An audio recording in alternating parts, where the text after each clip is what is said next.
Helen here with Eyes on the Game. I'm here at Porter High Performance, here being joined by former IBF welterweight champion Showtime, Shawn Porter.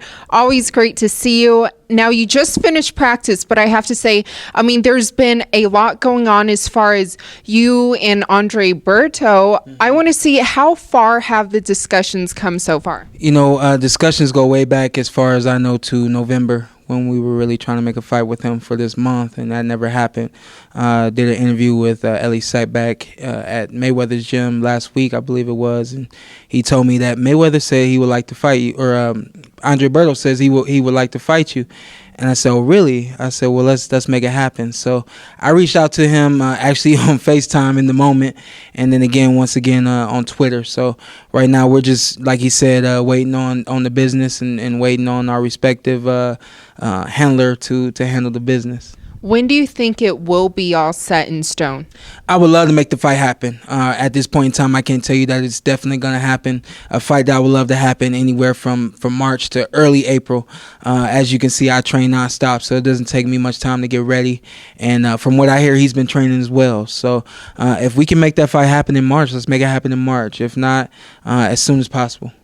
Well, you are coming off a fight of the year against Keith Thurman, and Andre Berto is coming off a win over Victor Ortiz, 4th round TKO. What did you make of that? A big fight, a big win. They actually caught me on TV jumping up as soon as he knocked out Victor Ortiz, and good friends with both of those guys, but also, spent a little bit more time with Andre Berto over the years. So to see him do that and come back from his loss against Mayweather was really cool to see. Really cool to see him knock him out, and then in the fashion in which he knocked him out was awesome as well. So was one of the first guys he greeted after he left the ring, along with his family as well. So we go back, and there's some good history there, but and it's respectful, So when I say I want to fight him, or I want to fight you, Andre, it's not to say that I don't like you. You're not a good fighter, and I'm gonna prove it. Nothing like that. It's just about me saying that I'm coming off of a big fight. You're coming off of a big fight. Let's get together and make this one happen for the fans out there. That's it. Yeah, it seems like every time I interview you, though, about your opponents, you're either friends with them or there's never any bad blood, right? You know what? This is the cool part about it, is a lot of us that you're seeing now become champions. We've all come up through the amateurs together. So what you're seeing now is just history. It's the top guys that fought against each other as amateurs. Now we're coming up against each other as pros. So I think it's kind of it's taking the nation and the world, by surprise that we know each other. We're friends and everything like that, but it really is no difference. We fought each other in the amateurs. I never fought Andre Berto. He was in the quad before me, the Olympic quad before me. But a lot of those guys, Keith Thurman, I was the weight class right above him, and again the same for Andre. As he turned pro, I was coming up filling in his shoes, so I guess it comes to that point as a pros where we just have to fight each other at some point. It's coming to that point for most of us in America.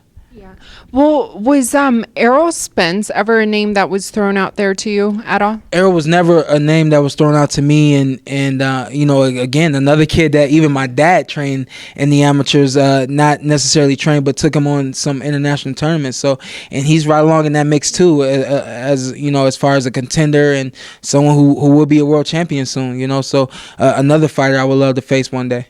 And there's rumors right now that he might fight Kell Brook, who you fought before. Yeah. How do you see that fight going? That's a fight that I think he'll win. He's really strong, and one thing I really like about him is he's very calm and cool in the ring, and he sees what he wants and he takes it. That's what I like about him. On the other hand, you have Kell Brook, who has the experience, who has had the belt for some time now, and has fought against some big guys, Shawn Porter, Triple G, and so he has the experience, what it takes to beat Errol Spence. But I think that Errol Spence just has a little bit more than he has, and also coming from that southpaw stance as well. So I think that's a fight that Errol Spence wins.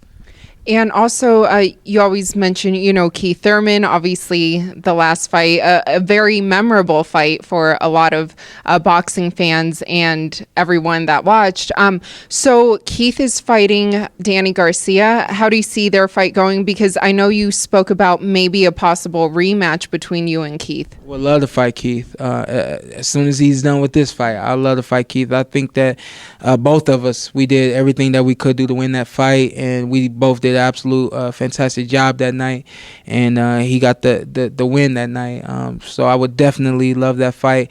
I think going in the ring against Garcia, I think he has upper hand on Garcia. I think he has been up in a higher level of competition.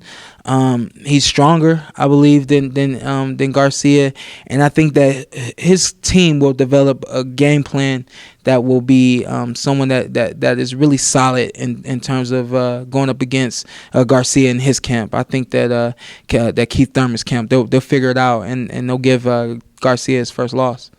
Now, I'm sure that after the fight with Thurman, you've probably, rewatched it a few times and with your dad. So if you guys do fight again, like what adjustments would you make, going in the second time around? You know what? My dad and I, we both watched that fight. I think my dad, when he watched it, he may have had, a hard heart in the moment. But, after we both watched the fight 4 or 5 times, we decided that, we just have to be more prepared.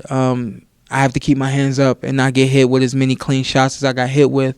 I think that really, when you look at the point difference, it may have been just a heavier shot landed in some rounds by him than it was by me.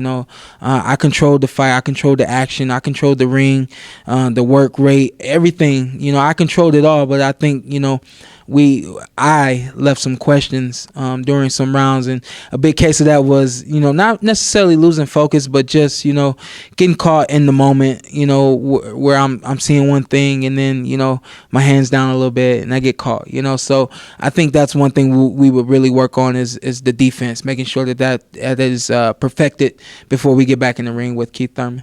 Because do you think so far that has been your toughest matchup? I do. I think today, Keith Thurman collectively, all the way around, when you talk about getting into the ring with someone who's going to box you, punch hard, move, the whole nine. I haven't been in the ring with anyone else who has done, the number of things that can happen in one boxing match. I can say that he's been the toughest fighter I've had.